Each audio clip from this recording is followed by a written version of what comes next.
Start అయింది కదా, divide చేస్తున్నాను.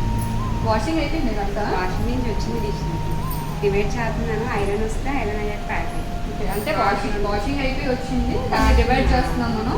ఇప్పుడు ఐరన్ అయిన తర్వాత ప్యాకింగ్ చేస్తాను. Okay, continue. ఇదండి, ఇప్పుడు షర్ట్స్ అయితే స్టిచ్చింగ్ అయిపోయి వాషింగ్ కూడా అయిపోయింది. చూడండి, మొత్తం అంతా ఈ షర్ట్స్ అన్నీ కూడా మన ఇప్పుడు అప్కమింగ్ అంతా వచ్చేది దసరా కదా, ఈ దసరా సీజన్కి మొత్తం షర్ట్స్ అన్నీ కూడా రెడీగా ప్యాక్ చేసి ఉంచుతున్నామండి. ఎవరికైనా హోల్సేల్ కావాలి అని అనుకుంటే కనుక మన ఛానల్లో రన్ అవుతున్న నెంబర్కి కాంటాక్ట్ చేయండి. చూస్తున్నారు కదా కాంబోస్ ఎలా అయితే ఉన్నాయి. సింగిల్ షర్ట్ అయితే సేల్ చేయమండి. ఒక కాంబో అనేది ఉంటుంది. అంటే కాంబో మీన్స్ ఒక డిజైన్కి ఒక 3-4 కలర్స్ అనేవి, అలానే 3-4 డిజైన్స్ అలా ఉంటాయి అనమాట. ఒక్క డిజైన్లో మినిమం 3-4 కలర్స్ అయితే ఉంటాయి. సో కాంబో వైజ్గా మేము సేల్ చేస్తాము. లో ప్రైస్లోనే ఉంటుంది. ఎవరికైనా కావాలి అని అనుకుంటే మన ఛానల్ రన్ అవుతున్న నెంబర్కి కాంటాక్ట్ చేయండి. ఓకేనా ఫ్రెండ్స్, బాయ్.